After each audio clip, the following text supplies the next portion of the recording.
Hello and welcome to my channel. This is Jacqueline. Well, for a change, this time I will be doing something I have done many times before, making a broken tile mosaic project. But as you know, there are always new twists or challenges that come your way, no matter how many times you've done something before. So I am anticipating it will still feel like a whole new challenge. This has definitely been the year of revisiting old projects that for one reason or another have not survived the test of time, that have needed to be refreshed or redone altogether. This is the case with my Mosaic fire pit table that I did back in 2015. It has survived pretty well until this year. We got some heavy rains in the winter and the wood underlayment finally gave way and the whole thing fell apart. So I made it my mission to not only make it again, but to do it even better than it was before. There were two things I wanted to fix: making it in a round shape instead of a square, and making it be smokeless, which is a new thing that wasn't around when I did my first fire pit. I was lucky to find a smokeless fire pit half price, only $60 on Amazon, because it was bought at the end of last year.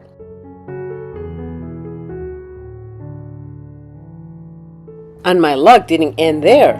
I had pictured creating a round wood base with vertical slats to hold the tabletop. And one day, while shopping at our thrift store, lo and behold, there was a round metal table with vertical slats that was obviously meant for going outside. And it was only like 18 bucks. So not only did I not have to make it or figure out how to make it, it is made of a much better material than I could have ever used, since welding metal is not in my skill set yet. So now I was all set to get started. Okay, getting started here with my Mosaic fire pit table. I just wanted to show you a few of the materials that I'm considering using. I have a lot of broken tile. I have a lot of tile that actually can be broken further. I want it to be quite colorful. I also have a lot of glass tile. Some of it I inherited from work. Some of it I collected through time. But a lot of these very colorful ones are very easy to break and kind of use as a mosaic.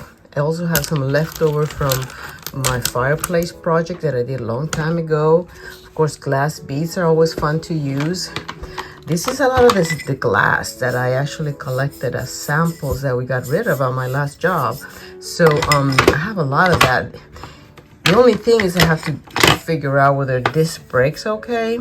Some of them like this, I don't think these little ones are going to break that great, so I might have to use them as a whole, and I of course have to get all the papers behind it. But anyway, it's just stuff to play with. I have some more here, as you can see, all kinds of colors. I have, again, some mosaic, some just full tile. I'm kind of looking for colorful things, and this is how a lot of those kind of came on. It came with these boards for samples.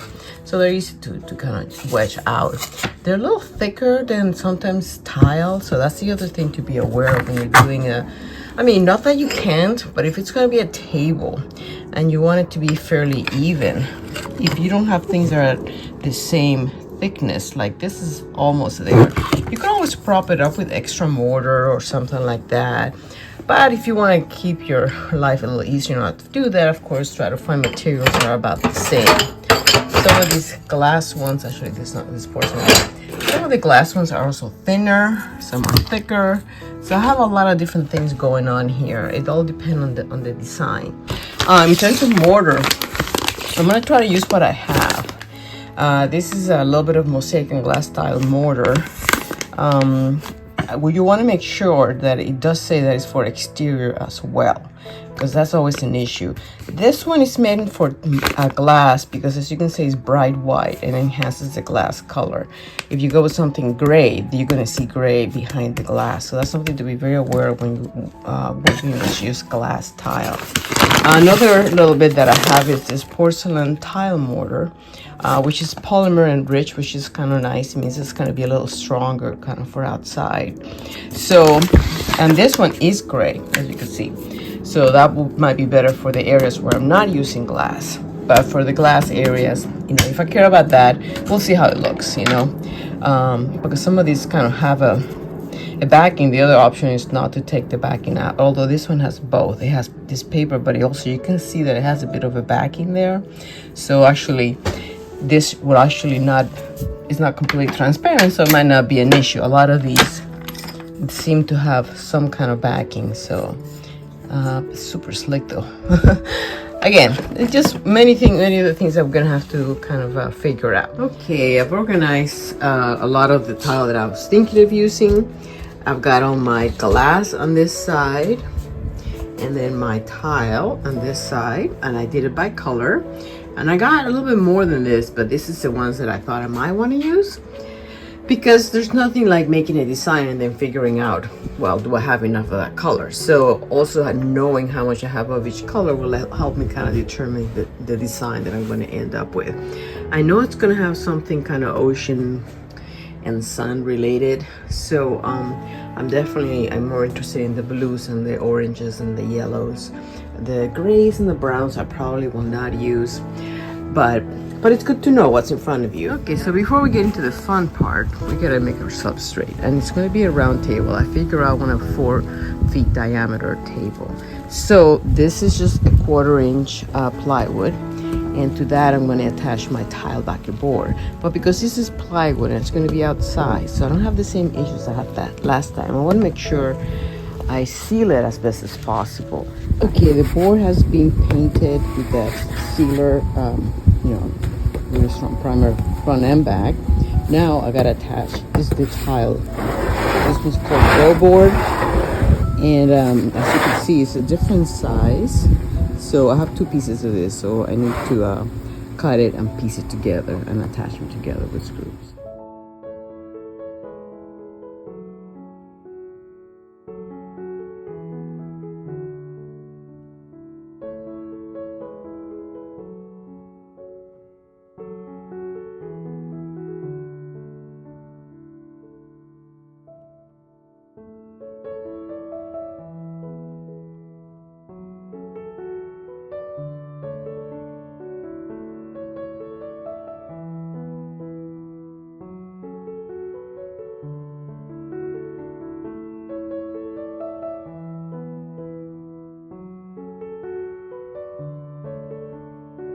Okay, so now that I got them both joined, I'm gonna have to cut into a circle. What I want to do, try to cut them together. So the first order of business is to find my center, right, by making an X, and then I'm gonna do the little nail and string trick there. So let me get a good nail for that.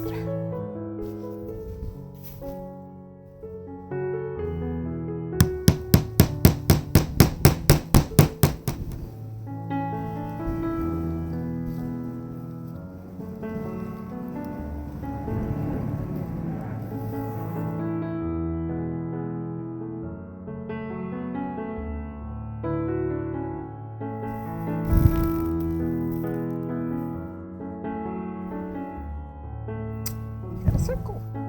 Now I have to cut it with the jigsaw.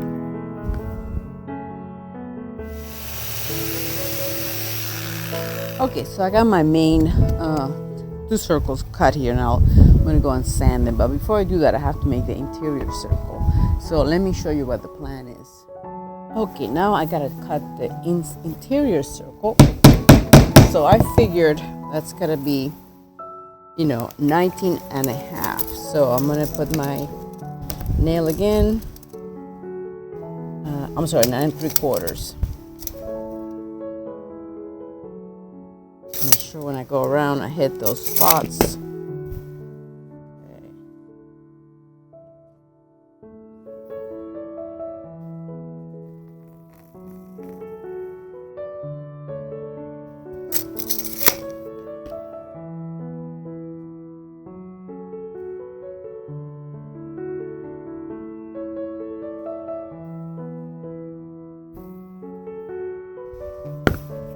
Find my biggest drill.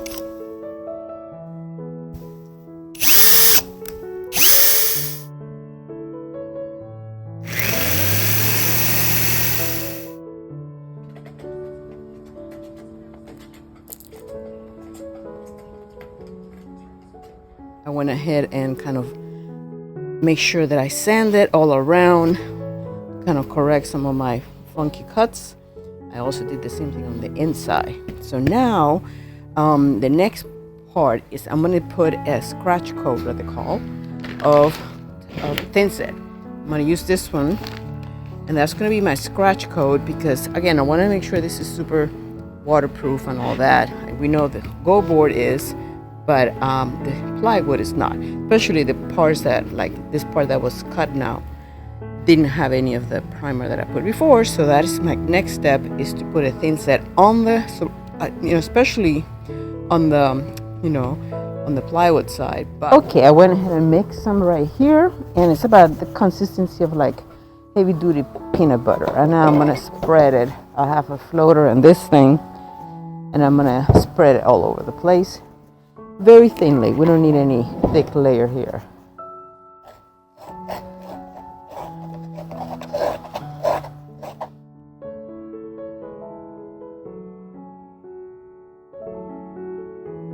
Okay, scratch coat completed. Again, it doesn't have to look pretty. It's just to seal and make sure it's completely waterproof. I did it on the inside as well as the entire rim. But anyway, so I'm let it dry a full 24 hours or more. So, okay, so this dried overnight. I think it'll be okay for my underside. Now, I want to figure out a way to make this top be removable.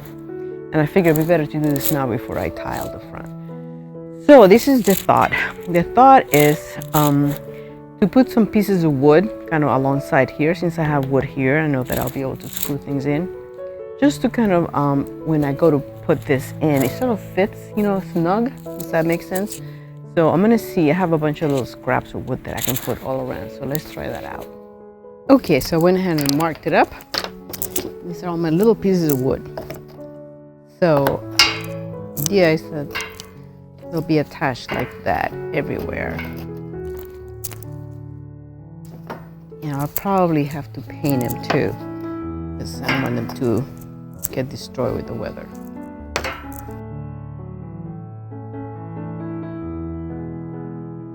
Okay, so while my little cleats, whatever you want to call them, are drying from painting them, I can actually start some of the fun part, which is kind of figuring out the design that I want for this. These are kind of some of the inspiration kind of pieces that I'm gonna go use, because I really wanted like a sun and sky or sun and sea kind of a motif.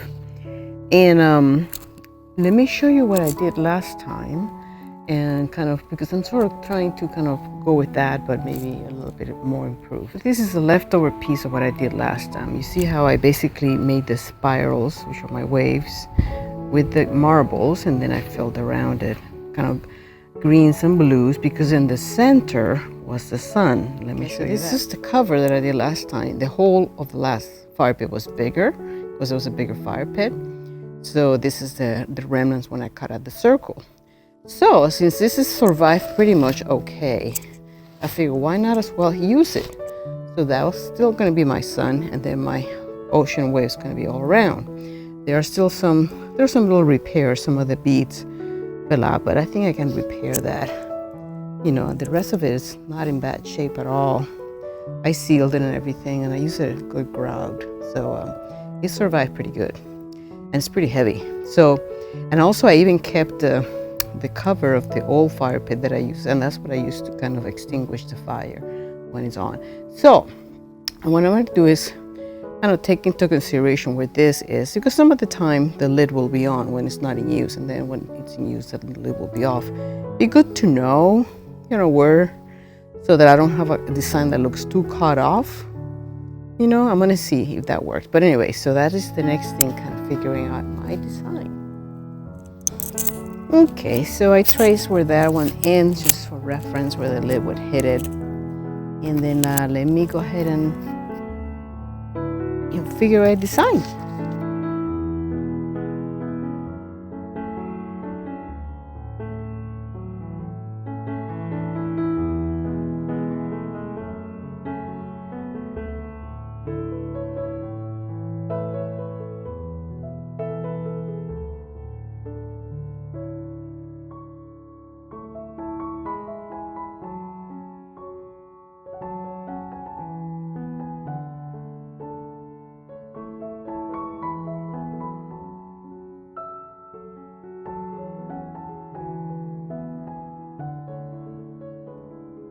Okay, so all the little pieces are in. I want to do a test fit, make sure that my little system works.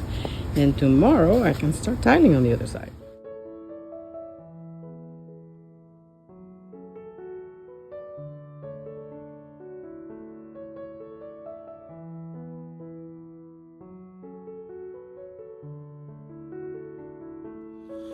Okay, so I brought it inside and I'm gonna start the exciting part now, which is all the tiling.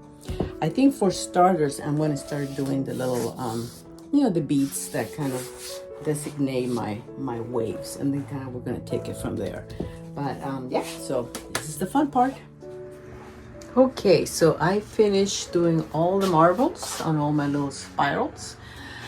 And now I gotta come up with what to do on the inside. I think the first thing I want to tackle is this little sun section. So I'm gonna try to use my orange and yellows and that kind of tones in there. And we'll take it from there. Okay, so first thing I do is I take all my pieces. I got more of this, of course. And it's important to, so you can see them and you can place them. And of course, if I need to cut them, I have my cutter right here. So let's see. Okay, so I finished my sun. As you can see, it's no longer that one. It's basically oranges. I had like 2 shades of orange all around.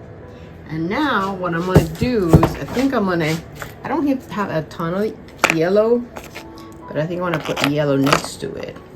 And then once I get to this section, it's going to be just more the blues and whites and more ocean color. So still working on the sun. That's the next step.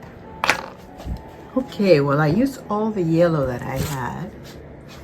It's kind of yellow and yellow green that I had, and I put it all around my orange. And now I'm gonna think about this section, and I think I have enough blues and greens, and I think I have some white. So again, the white I wanted to represent kind of the foam of the waves, and of course from there go to blue, and then I also have some green, darker green. So that's what I'm thinking now. I think I'm just going to do one color at a time, and maybe it will make more sense as I go. But for right now, that's kind of what I'm thinking.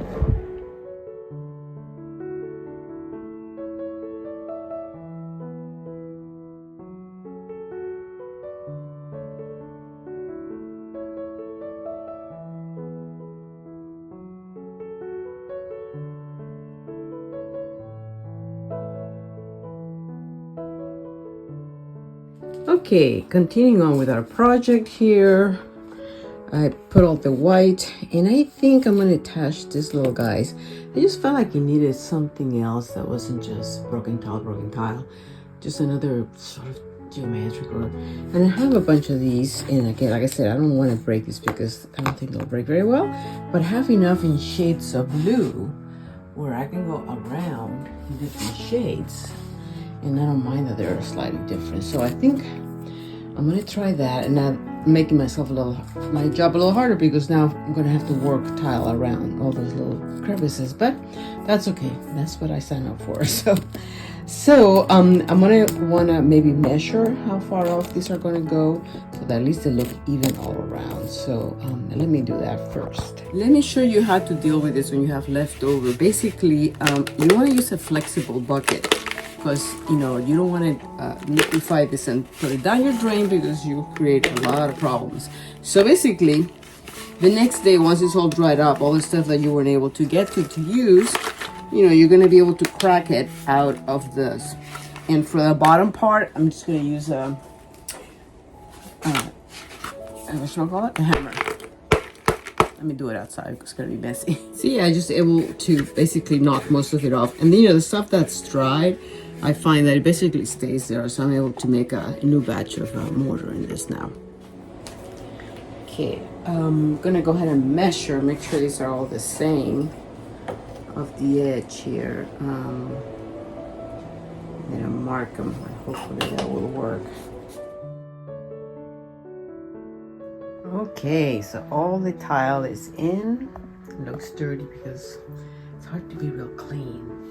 So all my blues and greens and my sun's colors are in. So now my last thing is to do my edge. So what I'm gonna use is this thing here. So I got this one from Lowe's, I believe. And the nice thing is that this comes in a mesh. So that I think will, it's better. What I've done before is just put a bunch of my beads, but they didn't stay on very well. I think the mesh is gonna help with the adhesion. So, and that's what I'm gonna do. I'm gonna cut into strips, and I have to feel this orange one. So I'm gonna try to maybe intersperse. I'm not sure, or maybe I'll save those for my next project. Anyway, so that's the idea, and the good thing is because this is something I can buy again at Lowe's, so if I don't have enough, I can just buy more. So that's an easy solution. And the first thing I'm going to do is just freshen it up. So I got some new hammered Rust-Oleum paint, and I'm going to spray paint it with this to give it a little freshness and, you know, take care of some of the little areas that need it. So here we go. Much better, huh? Okay, so the tiles have been out here and dry for 24 hours or more. So now it's time to do kind of the fun part. It's when it really starts coming alive, which is to grout it. Because it's gonna be outside, I wanted to make sure I got a really good grout. And this is what they call an epoxy grout. So it's actually not water-based, it's actually based on an epoxy, so it's really durable outside. This is the A and B portion. You know, you mix the portion A and B, and it doesn't come with a color unless, I guess, it's probably white. But I wanted my grout to be black, so I had to buy this extra separate thing, which is actually the color. So I gotta look at the instructions, make sure I mix it properly, and make sure I have enough. Hopefully, I don't know, we'll see. But I'm ready with the rest of my stuff, which is, of course, a floater. It's nice to kind of spread things around, and sponges. I don't need this many, just happen to have a lot of them, but it's nice to have more than one. And of course you need a nice bucket, a bucket of water, which you're gonna have to be cleaning ever so often. So anyway, so let's see what the instructions say. Oh well, I opened my little kit and it's so cute. It even comes with a little sponge too. But looks like this is part A. Wow, this might not have a lot here. And this is part B. Whoa. And then what is this? This is final wash cleaning additive. Okay. Okay. Well, I'm a little worried, so I might not have enough to cover everything. So, and it's pretty expensive, like 40 bucks. So you pull mini unit part AB plus C, a whole carton. Oh, it needs a whole carton of this. Oh, okay. Well, there's a lot in here. And then you mix it. Again, instructions are not super great on this thing. So let's start over here.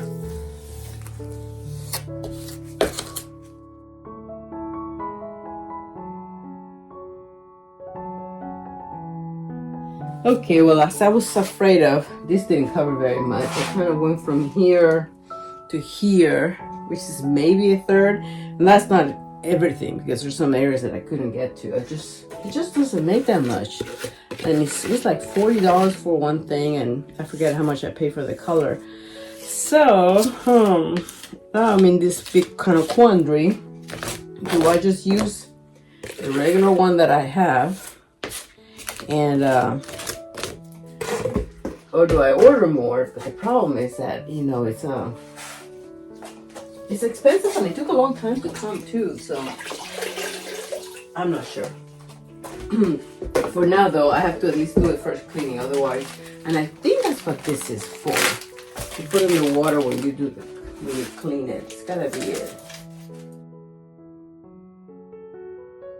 Okay, so I decided I'm not gonna order more. I'm just gonna use this one that I already had. I've had it there for a long time. Got a little chunky, but it was almost all full. And it's hot, it's black, because I've used it before. So that's what I'm gonna do. I'm gonna proceed with this one. And even though it's a little darker, I think I'll probably end up, it looks about the same color. And maybe I'll go over the epoxy one to make sure that the color looks sort of blended. But I hope this is enough, because if not, I am out of options. I would have to buy some more. I'm trying not to buy anything. That's the whole point of this thing. Which I already bought a lot of things, but try not to buy more than I don't have to. Yeah, you can tell this one's definitely more black.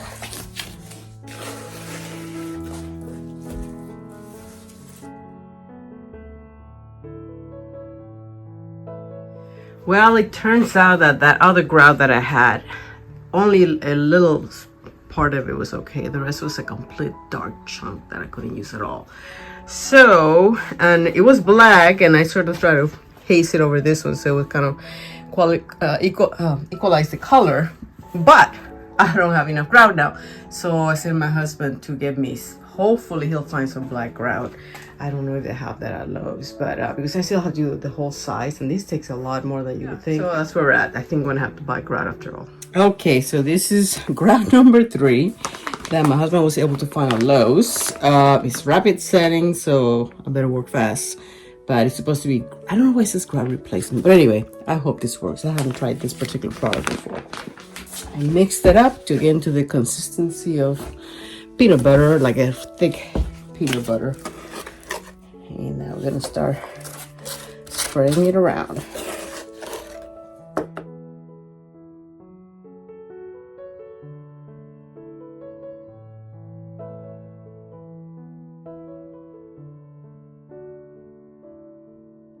Okay, it is all grouted now.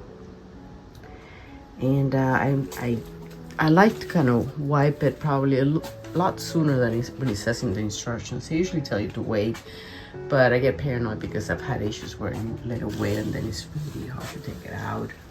So I went ahead and grouted all of it. See, it looks, I like the contrast with the black. And I also all the sides. And then the last step, even though it looks pretty clean, and I cleaned it a lot and I changed the water a lot, which is really key, is I'm sure, you know, by tomorrow, maybe I'll look and I'll look still a little hazy. Sometimes there's still haze that happens because you're kind of wiping with, but you're still somewhat of a dirty water. So anyway, you go, you know, and you kind of call it polishing. You kind of go over it all and polish it, make sure that it looks nice and clean.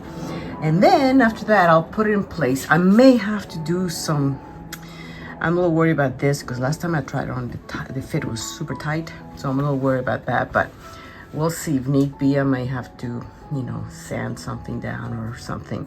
I think it's because some of the tile kind of is protruding a little bit. I think that's what it is, but we'll see. We'll see. We'll cross that bridge when I get there.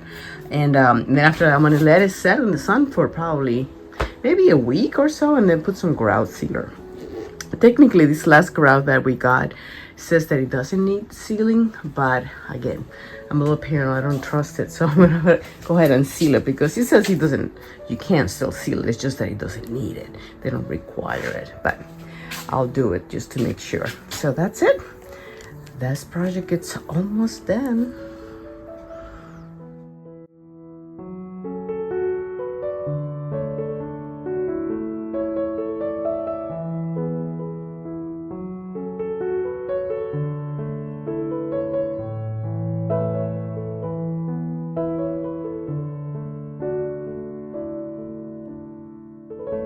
So there you go. So thank you so much for watching, and I hope you enjoyed this video and that you found it inspiring in your own journey to dare to try something new. Till the next time.